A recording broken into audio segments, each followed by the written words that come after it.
علامہ اقبال رحمۃ اللہ علیہ محبت کے اجزائے ترکیبی کو بیان فرماتے ہوئے کہتے ہیں کہ اس محبت کی تخلیق کیسے ہوئی، اس محبت نے وجود کیسے پایا، یہ محبت مارز وجود میں کیسے آتی ہے کہ جو ایک طالب کو اللہ کی طلب کے لیے اپنے مرشد سے ہوتی ہے، ایک سالک راہ کو اللہ کی طلب کے لیے مرد کامل سے ہوتی ہے،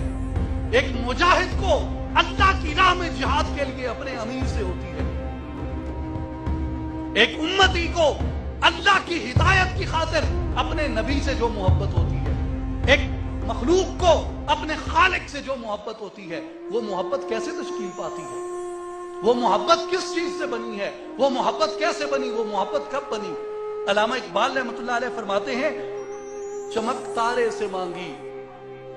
چمک تارے سے مانگی، چاند سے داغ جگر مانگا، اڑائی تیر کی تھوڑی سی شب کی زلف برہم سے، تڑپ بجلی سے پائی حور سے پاکیزگی پائی، تڑپ بجلی سے پائی حور سے پاکیزگی پائی، حرارت لی نفس ہائے مسیح ابن مریم سے، ذرا سی پھر ربوبیت سے شان بے نیازی، ذرا سی پھر ربوبیت سے شان بے نیازی لی، ملک سے عاجزی افتاد کی تقدیر شبنم سے،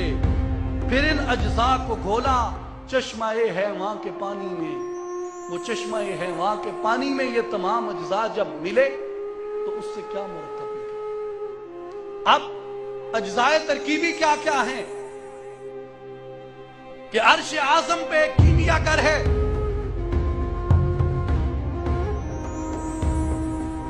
عرش اعظم کا وہ کیمیا گر عرش اعظم کے پائے پہ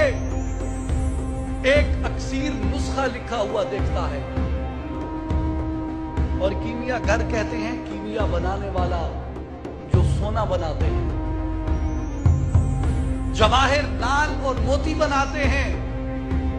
اس کیمیا گر نے کیمیا کا ایک نسخہ عرش اعظم کے پائے پہ لکھا ہوا دیکھا، عرش اعظم کے پائے سے اس نسخے کو تحریر کیا، اور اس کی نگاہ میں اس نسخے کی حرمت کتنی تھی، وہ اس نسخے کو بڑھ کر جانتا تھا اسم اعظم سے، کہ وہ سمجھتا تھا کہ یہ نسخہ اسم اعظم سے بڑھ کر اس لیے ہے کہ اسم اعظم کی چمبے کی بوٹی دل میں اسی نسخے سے پھوٹتی ہے، اور پھر اس نسخے میں اس نے اس نسخے کے مطابق کیا کیا چیزیں اس نے لی، چمک تارے سے پائی، چمک تارے سے پائی، تارا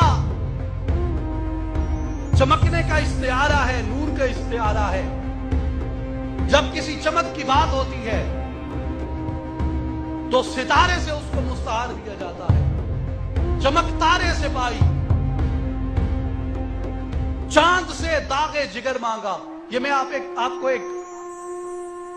نقطے کی بات بتا دوں کہ چاند کا جو داغ ہے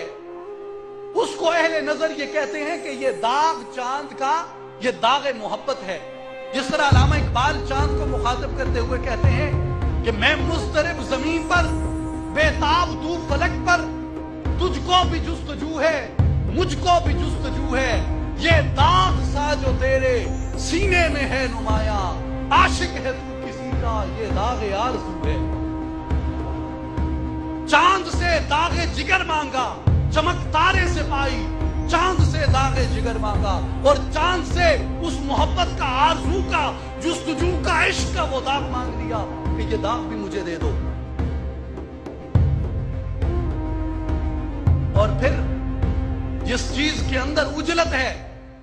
جس چیز کے اندر تڑپ ہے، جس چیز کے اندر جلدی ہے، جس چیز کے اندر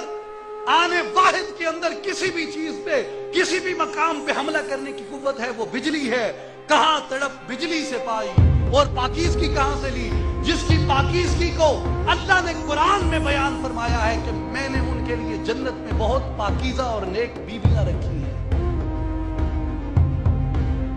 حور سے پاکیزگی پائی،